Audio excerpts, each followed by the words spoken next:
viewers, I'm your host Lipakshi Khurana with another episode of South Asia Focus. Let's begin the show. As the festive season set in India, the country found another reason to celebrate this week. It was the momentous occasion of inoculation of 1 billion COVID-19 doses, only the second country after China to achieve the feat. While everybody around the world lauded the Indian achievement, the government paid a special tribute to the doctors, paramedics and the healthcare workers by holding several events, including the illumination of all UNESCO heritage sites with national flag colours. Have a look.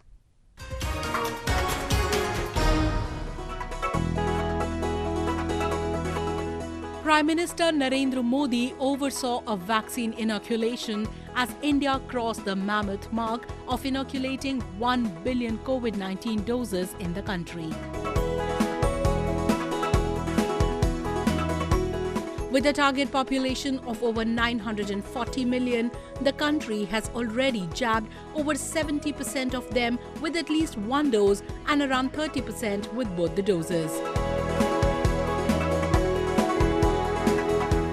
Experts around the world say that the feat cannot be termed anything less than historic, for the country had to fight massive challenges, including those of initial supply shortages, vaccine hesitancy, logistics and supply chain challenge, and the rumors and propaganda spread by competitors and the players with vested interests. Modi said that the 1 billion mark had provided a strong shield to the country and the fight was only going to be more intense in coming days. आज 21 अक्टूबर 2021 का ये दिन इतिहास में दर्ज हो गया है। भारत ने अब से कुछ दूर पहले ही 100 करोड़ वैक्सीन डोज का आंकड़ा पार कर लिया है। 100 साल में आई सबसे बड़ी महामारी का मुकाबला करने के लिए देश के पास अब 100 करोड़ वैक्सीन डोज का मजबूत सुरक्षा कवच है।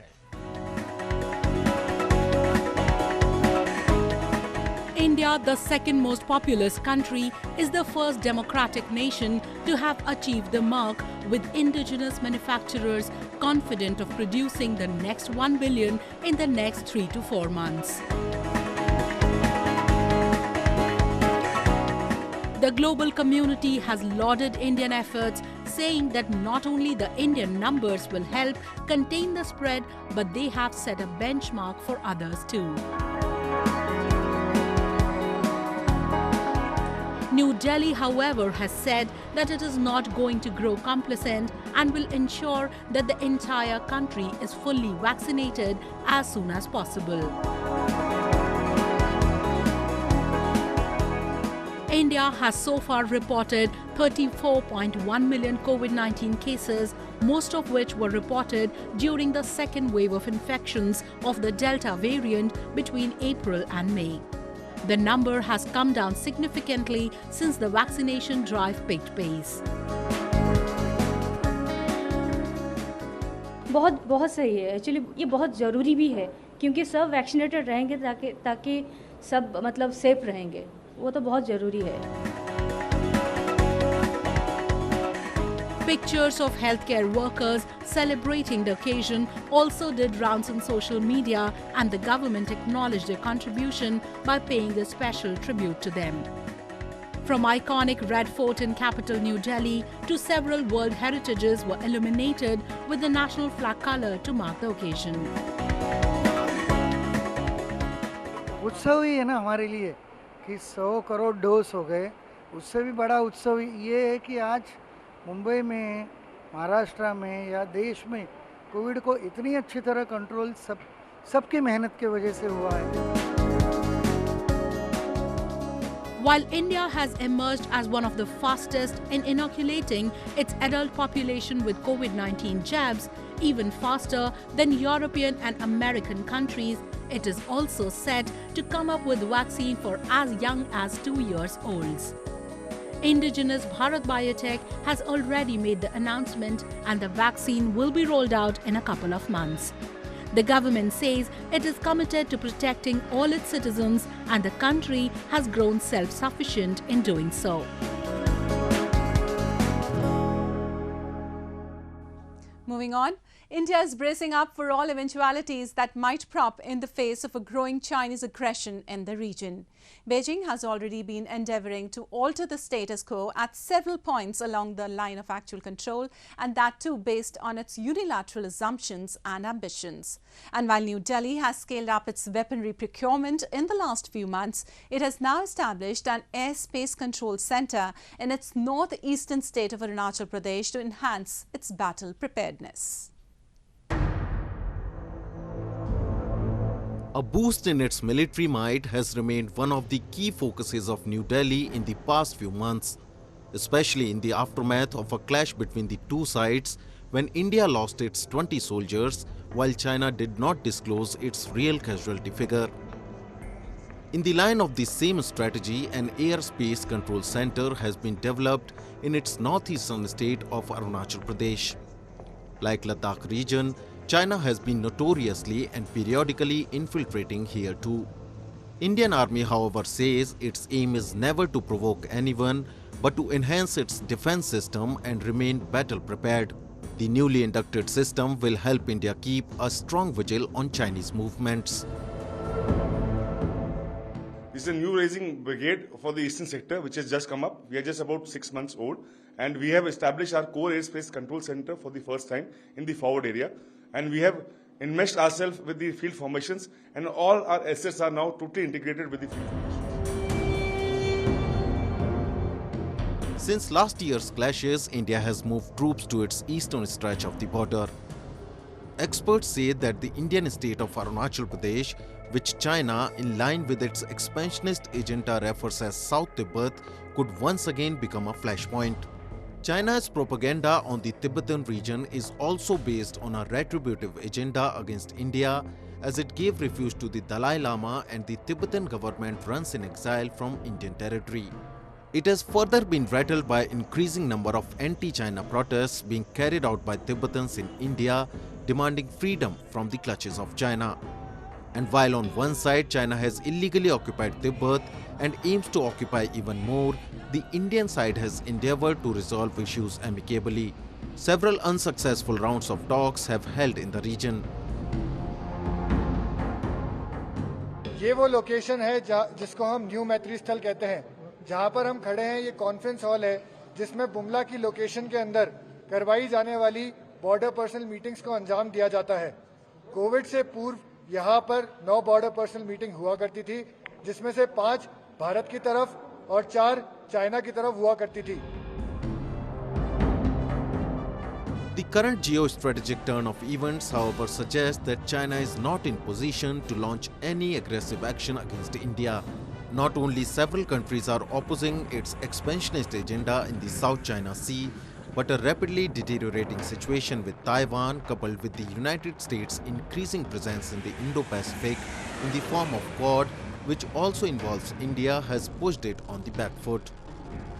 And in such a scenario, any irresponsible and unilateral step could prove counterproductive for China and its army along the Indian border.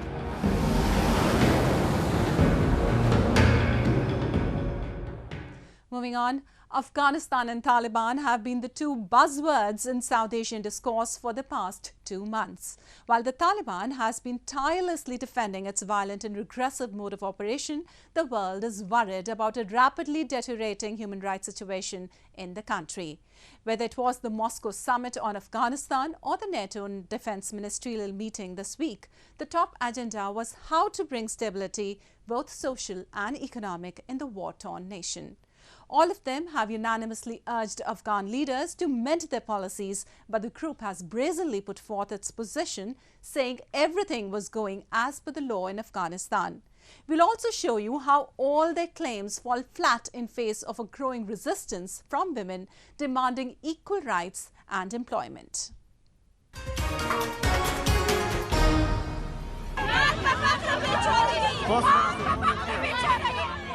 Afghan women holding placards reading that they were part of the society and education and employment were their rights took to streets of capital Kabul this week.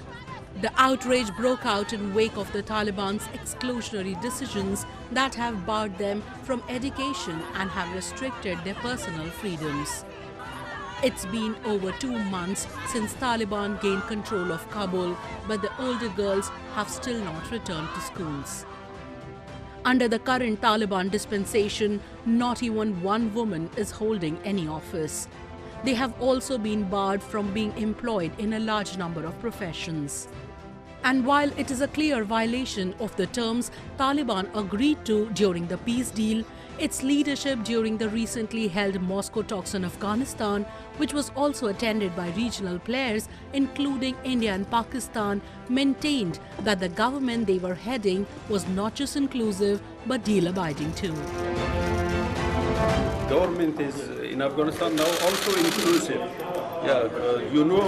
About 500,000 employers working with us. All of them former employees. At a time when the United States' withdrawal has left a massive vacuum in an unstable Afghanistan, Russia, which according to many experts is also concerned about a potential terrorism threat emerging out of Afghanistan, appealed nations to provide financial aid to the Taliban in order to provide it a chance to prove itself.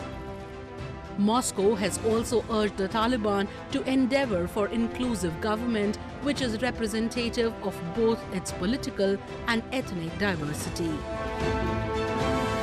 Противодействие вышеназванным угрозам безопасности Афганистана и окружающего его региона, равно как и угрозам, которые проецируются на другие регионы мира, требует своевременного, адекватного ответа как внутри страны, так и со стороны внешних партнеров. Мы призываем движение талибов, и об этом только что говорили снова с уважаемой делегацией, строго следовать линии на недопущение использования территории Афганистана кем-либо против интересов третьих стран, прежде всего, конечно, против непосредственных соседей Афганистана, стран Центральной Азии, наших друзей и союзников. Taliban, however, has clearly denied, at least as of now, that it is changing anything in the manner in which it operates. It said it would create conditions for women within the framework of Sharia law, the sole component which the global community is apprehensive about. Since returning to power, the Taliban say they have moved as quickly as possible on opening up their government and guaranteeing rights to women, and that they do not represent a threat to any other country. The US and the other NATO countries are not ready to believe the Taliban on face value, and hence the money they could have directed for the people of Afghanistan has been barricaded. Repeated Taliban appeals have gone unheard, for they haven't changed anything on ground. كذلك أكثر الدول كل الدول هم قالوا وبصوت واحد تقريبا ونادوا على أمريكا أن تنتهي تحذيرات مالية لأفغانستان ولا تجمد أموال أفغانستان، لأن هذه الأموال كان للشعب الأفغان وكانوا يأخذون منه رواتب، فلذلك لا حق لهم هم تجمدون أموال هذه. Meanwhile, the lifestyle in Afghanistan is deteriorating with every rising sun. Whether it is low-income group Afghans, daily wage earners, or even big entrepreneurs, all have been severely affected. And it is not just about the women's rights. The Taliban is failing at every front. While it couldn't control the sudden fall of markets and is unable to provide salaries to its employees, it has received major setbacks at the security front too, with ISIS regularly and increasingly targeting civilians.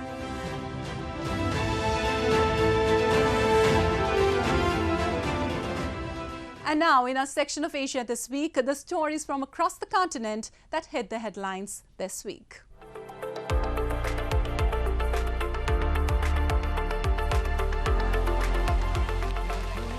Four months into one of its worst COVID-19 outbreaks, Israel is seeing a sharp drop in new infections and severe illness aided by its use of vaccine boosters, vaccine passports and mask mandates. Israel was struck by its fourth coronavirus wave in June, fueled by the fast-spreading Delta variant. Rather than imposing new lockdown measures, the government bet on a third booster dose of the Pfizer Inc. Vaccine for people aged 12 and up, mandated face coverings and enforced use of a green pass, proof of vaccination, recovery from illness and a negative test for the virus at restaurants and other venues even for children. Since peaking in early September, daily infections in Israel have fallen more than 80% with severe cases nearly halved. Israel's living with COVID strategy, which has come not without cost or controversy, has kept schools and the economy open. The data showed that among people over 60, the first group to receive boosters, infections began declining rapidly about 2 weeks after the third doses were administered, while still climbing among other age groups.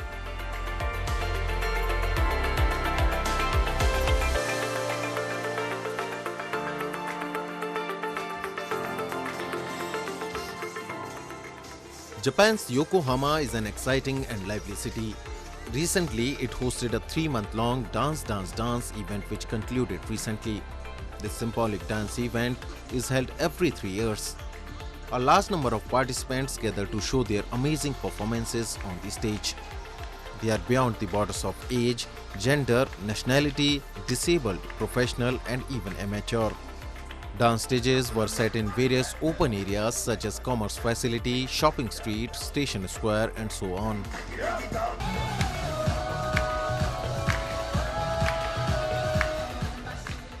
コロナ禍においてですね、なかなか活躍の場が少なくなってしまったアーティストの方々などなどがですね、しっかりと公演していただく、また自分たちが踊る場面がなくなってしまった市民の方々、市民のダンサーの方々も踊っていただくという場面でですね、見る方も楽しんでいただくし、踊る方々もしっかりと今だからこそ頑張れるというような公演を作っております。 Yokohama City concentrates to cultivate rich creativity and artistic ability of children. Yokohama City provides dance teachers for the school dance activities and organizes workshops to study dance techniques for the children. A group of professional freestyle football performers mesmerize the audiences.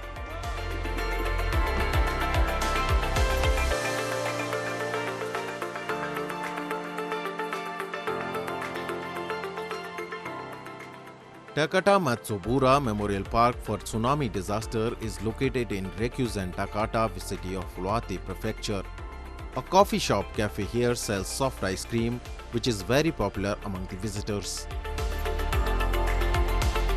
Muscat cider soft ice cream is a gelato ice with muscat flavor, tastes like soda.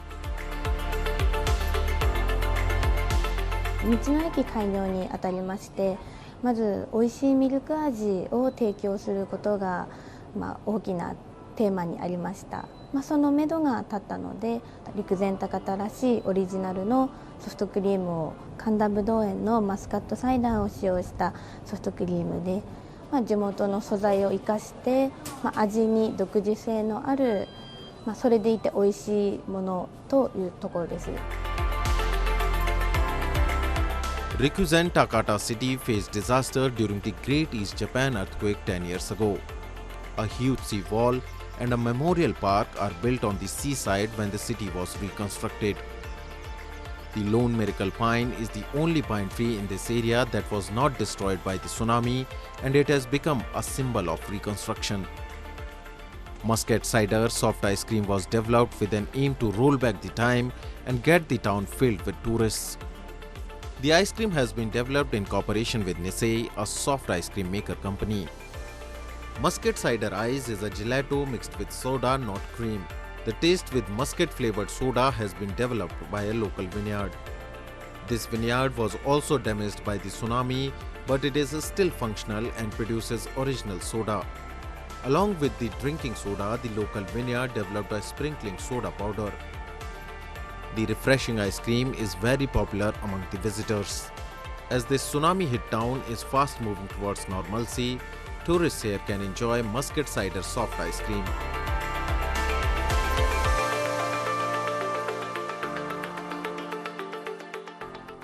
Moving on, apart from the beauty of the Himalayas and the richness of natural resources, Nepal is also known for its distinct culture and colourful, vibrant festivals. Over the years, the people here have not just preserved their centuries-old traditions, but have expressed them with both pride and pomp.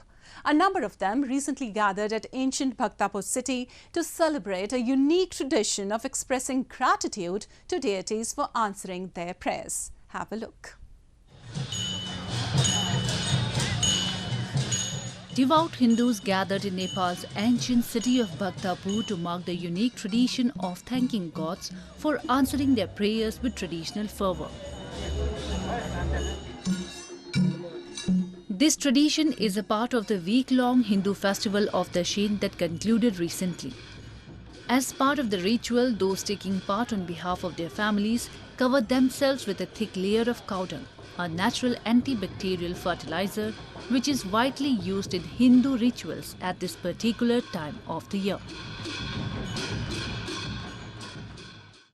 यो अब आज टिकाको दिन अब बसै पछि राख्छ यस्तो पहिला पनि 3 वर्ष 4 वर्ष अगाडि नै बत्ती बाल्दिनु भन्थ्यो छोरोले अनि यो लकडाउनले गरेर बाल्न पाएन यसपालि अब यो लकडाउन पनि अलि खुकुलो भएको भएर मन्दिर पनि खुला भएर अनि यसपालि चाहिँ बाल्दिएको Devotees place 3, 5, 7, 18 or even 108 oil-filled lamps on their bodies. This ritual can be performed by persons of all ages. They lie still in the same position for at least 6 hours, while the families and relatives remain on their side to not let any of the lamps go off or fall. It is believed that placing lit oil lamps on themselves brings good luck and helps them get rid of their sins.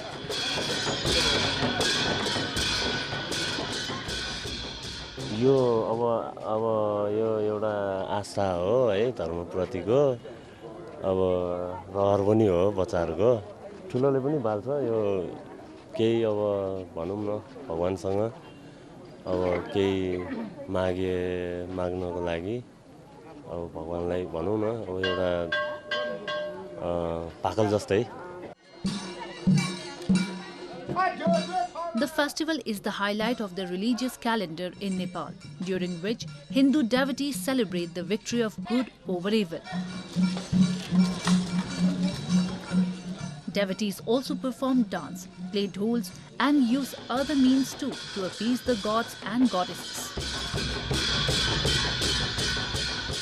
Such festivals highlight the cultural treasure trove of the Himalayan nation and particularly focus on the spiritual heritage of the country.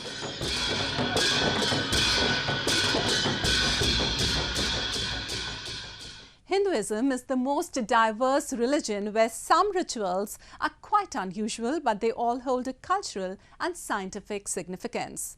With that, we come to the end of this week's episode. See you next week. Goodbye and take care.